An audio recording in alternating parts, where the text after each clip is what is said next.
शांति, क्या हुआ? तुमने अभी तक खाना नहीं बनाया? जी साहब, बस अभी मैं खाना बनाने ही जा रही थी। अच्छा, रोज तो टाइम पे काम कर देती हो, आज कैसे लेट हो गई? आज साहब थोड़ा लेट हो गया है। आप चिंता मत कीजिए, बस मुझे 5 मिनट दीजिए, मैं आपके लिए फुलके बना देती हूँ। वैसे मैंने सब रेडी कर दिया है। चलो ठीक है, ध्यान रखना मम्मी पापा आ रहे हैं तो खाना थोड़ा एक्स्ट्रा बना लेना। जी ठीक है, मैं जाती हूँ। ठीक है।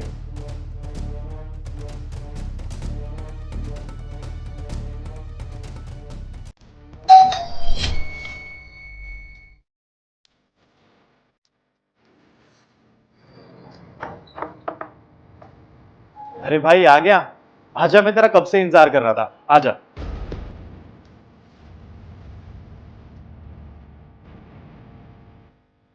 अरे भाई बैठ। और बता भाई, क्या लेगा? भैया लूंगा तो कुछ भी नहीं, वो बड़े भैया से आपकी बात हुई होंगी ना पैसों के लिए। अरे हाँ हाँ भाई, बात हो गई थी मेरी, तू चिंता मत कर, मैं लेके आता हूँ पैसे, तू यहीं बैठ।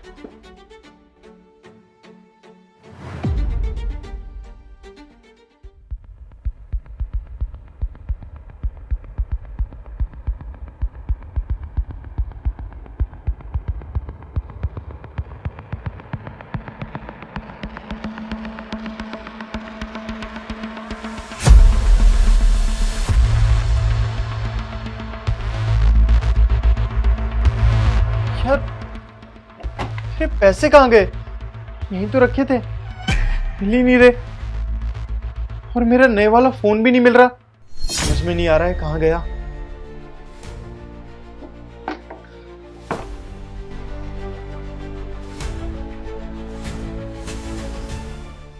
शांति, जी साहब। वो मैंने अपने पैसे रखे हुए थे अपने रूम में और नया फोन भी रखा हुआ था जो कि मिल नहीं रहा है, तुमने देखा है क्या? नहीं साहब, मुझे क्या पता आपके पैसों के बारे में। आपके पैसे है ना, और वैसे भी आप अपने पैसे तो लॉकर में लॉक करके रखते हैं ना। हाँ मुझे पता है, लॉकर में रहते हैं और लॉकर लॉक रहता है, लेकिन चाबी भी तो यहीं पड़ी रहती है ना। और इस घर में तुम्हारे और मेरे अलावा रहता कौन है? अरे साहब, आप ये कैसी बातें कर रहे हैं? हमें नहीं पता आपके पैसों के बारे में, और ना ही हम आपकी गैर मौजूदगी में आपके कमरे में जाते हैं। अरे मैं जस्ट पूछ रहा हूँ कि अगर तुमने वो पैसे लिए हैं तो दे दो, क्योंकि वो मेरे काम के पैसे हैं। अरे साहब, आप हद कर रहे हैं। आपके मुंह में जो आ रहा है वो बोले जा रहे हैं। मैं आपके घर में काम करती हूँ और पैसे लेती हूँ, इसका मतलब ये थोड़ी ना है कि आप मुझ पर जो चाहोगे वो इल्जाम लगाओगे। मैं कोई चोर वोर नहीं हूँ साहब। हाँ तू चोर है। साहब, आपने मुझे थप्पड़ मारा? क्या किया साहब आपने ये? आपको सोचना चाहिए कि आप एक औरत पे हाथ उठा रहे हैं, अपने घर की नौकरानी पे हाथ उठा रहे हैं। मैंने आपको बोल दिया ना कि मैं चोर नहीं हूँ, मैंने कोई चोरी वोरी नहीं की है। मैं बताता हूँ कि मैं जो भी बोल रहा हूँ ना, क्यों बोल रहा हूँ।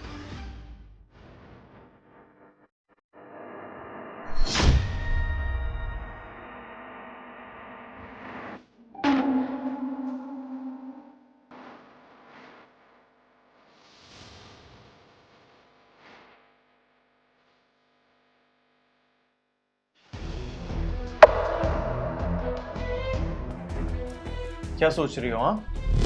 हाँ हाँ, मन के अंदर कहानी बना रही होंगी ना कोई, कि अब कोई बहाना सोच लेती हूँ जल्दी से कि मेरी घर पे माँ बीमार है, बहन बीमार है, और उनके लिए, उनके इलाज के लिए मजबूरी पे मैंने ये कदम उठाया। तुम जैसी लड़कियों को ना बहुत अच्छे से जानता हूं मैं। पहले तो ये चोरी कर लेंगी और उसके बाद ये से बहाने बनाएंगी ताकि बच के चुपचाप निकल जाएं। तुम लोग है ना, लालच में इतने अंधे हो जाते हो कि अच्छे बुरे का फर्क भी भूल जाते हो। अब एक बार जरा ये सोचो कि चोरी के इल्जाम में अगर मैं तुम्हारी पुलिस कंप्लेंट कर देता हूं तो तुम्हारे साथ क्या होगा? सारा फ्यूचर स्पॉइल हो जाएगा, जिंदगी भर जेल में सड़ोगी तुम। नहीं नहीं साहब, प्लीज भगवान के लिए मेरी कंप्लेंट मत करिए। अगर आप ऐसा करेंगे ना तो मुझे जेल हो जाएगी। और सच बताऊं, ये नौकरी मेरे लिए बहुत ज्यादा जरूरी है। साहब प्लीज मुझे माफ कर दीजिए। मैं प्रॉमिस करती हूँ कि आज के बाद ना ऐसा कभी दोबारा नहीं करूंगी। प्लीज मुझे काम से भी मत निकालिएगा साहब। अरे जो गलती तुमने करी है ना, उसके लिए तुम्हें माफी नहीं, उसके लिए तुम्हें सजा मिलनी चाहिए। तुम्हें तो सीधा जेल में जाना चाहिए। और तुम्हारे बच्चों पर तरस खाकर मैं तुम्हें जेल में नहीं भेज रहा हूँ, लेकिन इस घर में भी नहीं रहने दूंगा मैं तुम्हें। आज के बाद तुम इस घर में नौकरी नहीं करोगी, और इस घर में ही क्या, मैं तुम्हें अपने घर के चारों ओर पूरी सोसाइटी में देखना भी नहीं चाहता, और ना ही तुम्हें कहीं काम करने दूंगा मैं। अब चुपचाप मेरे घर से निकल जाओ। लेकिन साहब, निकलो मेरे घर से।